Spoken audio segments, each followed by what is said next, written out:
12 বছরের এক নাবালিকাকে ধর্ষণ করার অভিযোগ উঠল বৃদ্ধের বিরুদ্ধে।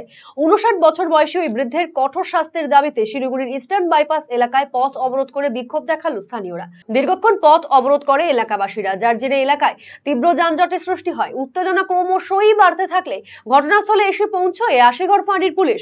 এলাকাবাসীদের অভিযোগ, প্রায় 20 দিন আগে ওই নাবালিকাকে ধর্ষণ করে প্রতিবেশী অভিযুক্ত বৃদ্ধ। পরবর্তীতে ঘটনা জানাজানি হলে পুলিশের দ্বারস্থ হয় নাবালিকার পরিবার ও স্থানীয়রা। কিন্তু অভিযোগ, দীর্ঘদিন পেরিয়ে যাওয়ার পরেও পুলিশ কোনো পদক্ষেপ গ্রহণ করেনি। সেই কারণেই এদিন এই পথ অবরোধ করা হয়। তবে পুলিশের পক্ষ থেকে জানানো হয়েছে ইতিমধ্যেই এই বৃদ্ধকে গ্রেফতার করা হয়েছে।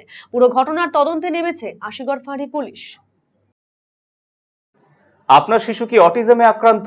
বয়স উপযোগী কথা বলছে না, ঘাড় শক্ত হতে, বসতে বা হাঁটতে সমস্যা হচ্ছে, অধিক মাত্রায় চঞ্চল এবং মনোযোগের অভাব হচ্ছে, ডাউন সিনড্রোম রয়েছে, বন্ধু বান্ধবের সাথে মেলামেশা করতে সমস্যা হচ্ছে, লেখাপড়ায় অনীহা দেখতে পাচ্ছেন?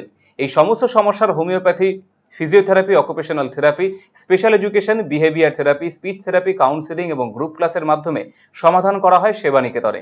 সেবানিকেতনের ঠিকানা উকিলপাড়া রামকৃষ্ণ সরণি, রায়গঞ্জ। Mobile number 7001564854, 9932716619।